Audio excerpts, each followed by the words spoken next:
सीमाएं शायद ही कभी तय होती हैं, वो हमेशा बनने की प्रक्रिया में होती हैं। ये शब्द मतलब सीमाओं की जटिलता दिखाते हैं और आज की हमारी चर्चा, यहाँ कहें गहन पड़ताल का विषय, कुछ ऐसा ही है। लिपुलेख दर्रा हाँ बिल्कुल। हिमालय में भारत, नेपाल और चीन के बीच बसा एक संवेदनशील सीमा क्षेत्र है जो एक बार फिर सुर्खियों में है। हमारा ये विश्लेषण द प्रिंट में प्रकाशित एक हालिया लेख पर आधारित है और हम कोशिश करेंगे कि इसके जो अलग अलग पहलू हैं उन्हें समझें। हाँ, ये जरूरी भी है। खासकर उन लोगों के लिए जो यूपीएससी की तैयारी कर रहे हैं या फिर जो समसामयिक मामलों में रुचि रखते हैं, उनके लिए जानकारी महत्वपूर्ण हो सकती है।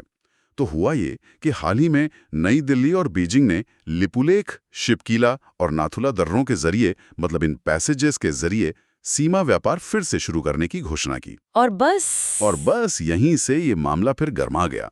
चलिए इसे परत दर परत खोलते हैं। बिल्कुल।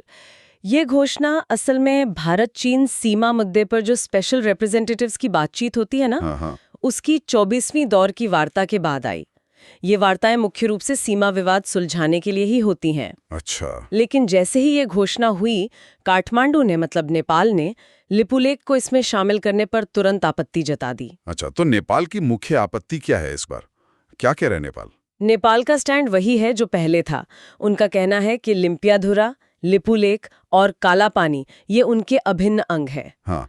और ये बात उनके आधिकारिक नक्शे में भी दर्ज है, जिसे उन्होंने अपने संविधान में शामिल कर लिया है। हाँ, वो नक्शा जो कुछ साल पहले बदला गया था। वही तो उन्होंने भारत और चीन दोनों से कहा है कि इस इलाके में कोई भी गतिविधि ना करें, मतलब चाहे वो सड़क बनाना हो या व्यापार, कुछ भी नहीं। और भारत का इस पर क्या कहना है?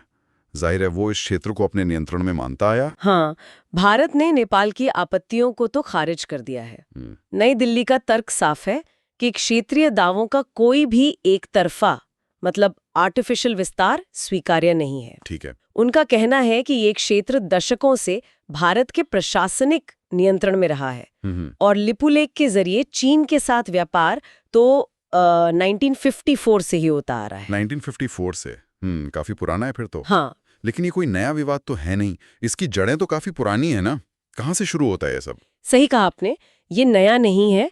मुख्य विवाद जुड़ा है 1816 की सुगौली संधि से। अच्छा, सुगौली संधि। हाँ, जो नेपाल और तब की ब्रिटिश ईस्ट इंडिया कंपनी के बीच हुई थी। संधि ने काली नदी को नेपाल की पश्चिमी सीमा तो बना दिया, लेकिन ये साफ नहीं किया कि नदी असल में निकलती कहाँ से है, मतलब उसका उद्गम स्थल, ओरिजिन पॉइंट क्या है। बस यहीं से सारी मुश्किल शुरू होती। तो इस अस्पष्टता के कारण दोनों देशों के दावे कैसे अलग अलग हो जाते हैं? देखिए, नेपाल मानता है कि काली नदी लिम्पियाधुरा के पास से निकलती है। ठीक है। तो इस हिसाब से कालापानी, लिपुलेख और लिम्पियाधुरा ये पूरा इलाका नेपाल का हुआ। ठीक है। दूसरी तरफ भारत नदी का स्रोत कालापानी गांव के पास एक झरना मानता है और अपने लंबे प्रशासनिक नियंत्रण का हवाला देता है। और नक्शों का क्या वो कुछ साफ करते हैं? वहीं तो पेच है। ब्रिटिश काल के नक्शों में भी विरोधाभास है। कुछ नक्शे नेपाल के दावे का समर्थन करते दिखते हैं तो कुछ भारत के। मतलब स्थिति और उलझ जाती है। और ये पुरानी अस्पष्टता हाल के सालों में कैसे फिर से गर्मा गई? हमने 2020 की बात की। हाँ, कई बार हुआ है। 2019 में जब भारत ने अपना नया राजनीतिक नक्शा जारी किया, जिसमें काला पानी को भारतीय क्षेत्र में दिखाया, तब तनाव बढ़ा। फिर मई 2020 में जब भारत ने धारचूला से लिपुलेख तक वो महत्वपूर्ण सड़क का उद्घाटन किया, हाँ, वो काफी खबरों में थी, नया नक्शा जारी कर दिया जिसमें इन तीनों क्षेत्रों कालापानी, लिपुलेख और लिम्पियाधुरा को शामिल कर लिया। और इससे पहले भी हुआ था शायद? हाँ, 2015 में भी हुआ था। तब भारत और चीन ने लिपुलेख को द्विपक्षीय व्यापार मार्ग बनाने पर सहमति जताई थी।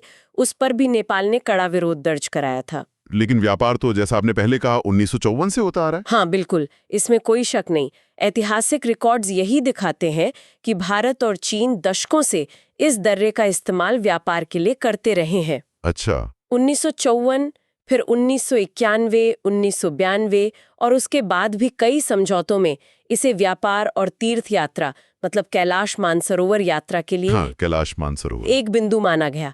हालांकि ये भी सच है कि नेपाल इन मौकों पर अक्सर अपना डिप्लोमैटिक प्रोटेस्ट दर्ज कराता रहा है। का रणनीतिक और अन्य क्या महत्व है? क्यों ये इतना अहम है? देखिए, कई कारण हैं। एक तो जैसा भी कहा, ये कैलाश मानसरोवर तीर्थ यात्रा के लिए एक महत्वपूर्ण जमीनी रास्ता है, आस्था का पहलू है। दूसरा, ये हिमालयी सीमा पर खासकर चीन के साथ जो हमारी वास्तविक नियंत्रण रेखा है, LAC, हाँ। वहां पर सैनिकों और जरूरी सामान मतलब लॉजिस्टिक्स की आवाजाही के लिए एक बहुत ही अहम रणनीतिक गलियारा है। स्ट्रैटेजिक इंपॉर्टेंस है बहुत ज्यादा। और शायद ये जो व्यापार फिर से शुरू हो रहा है, इसे 2020 के गलवान संघर्ष के बाद भारत चीन संबंधों में थोड़ी नरमी के संकेत के तौर पर भी देखा जा सकता है शायद। तो ये सिर्फ रणनीति नहीं, आस्था और अर्थव्यवस्था तीनों का सवाल है। नेपाल के नजरिए से इस क्षेत्र की क्या अहमियत है? उनके लिए ये क्यों इतना जरूरी है? नेपाल के लिए ये सीधे तौर पर संप्रभुता मतलब सॉवरेनिटी और राष्ट्रीय गौरव का प्रतीक है। राष्ट्रीय भावनाएं जुड़ी हैं। बिल्कुल। काठमांडू इस हालिया भारत चीन घोषणा को अपनी क्षेत्रीय दावों पर एक सीधी चोट की तरह देखता है। और ये भी याद रखना होगा कि नेपाल की अंदरूनी राजनीति में भी क्षेत्रीय संप्रभुता का मुद्दा बहुत संवेदनशील रहता है। और सब में चीन का क्या रुख है? वो तो व्यापार बहाली में सीधे तौर पर शामिल है। हाँ, चीन व्यापार बहाली में तो एक स्टेक होल्डर है, जाहिर है, लेकिन जहां तक क्षेत्रीय विवाद का सवाल है, उसने एक तरह से तटस्थ रुख अपनाया हुआ है। अच्छा। हाँ, वो इसे भारत और नेपाल के बीच का द्विपक्षीय मामला मानता है, मतलब वो इसमें पड़ना नहीं चाहता। एक आखिरी बात, ये ताजा विवाद इस समय क्यों उभरा है? क्या इसका कोई खास संदर्भ है? टाइमिंग को लेकर कुछ? हाँ, टाइमिंग दिलचस्प है। ये घटनाक्रम भारतीय विदेश सचिव की नेपाल यात्रा के कुछ ही दिनों बाद हुआ है। और ऐसी खबरें हैं कि नेपाल के प्रधानमंत्री की भारत यात्रा भी होने वाली थी, उससे कुछ हफ्ते पहले ये हुआ। नेपाल के पूर्व प्रधानमंत्री बाबूराम भट्टराई ने भी चिंता जताई है। उन्होंने कहा कि नेपाल से सलाह किए बिना दो बड़े पड़ोसियों का ये समझौता नेपाल की संप्रभुता के लिए ठीक नहीं है, एक चुनौती है। तो संक्षेप में कहें तो लिपुलेख विवाद सिर्फ जमीन का एक टुकड़ा नहीं है, जैसा द प्रिंट के लेख में भी उजागर हुआ है। ये इतिहास की अलग अलग व्याख्याओं, रणनीतिक जरूरतों, राष्ट्रीय भावनाओं और बदलते क्षेत्रीय शक्ति संतुलन, खासकर भारत और चीन के बीच का एक बड़ा ही जटिल मिश्रण है। बिल्कुल सही कहा।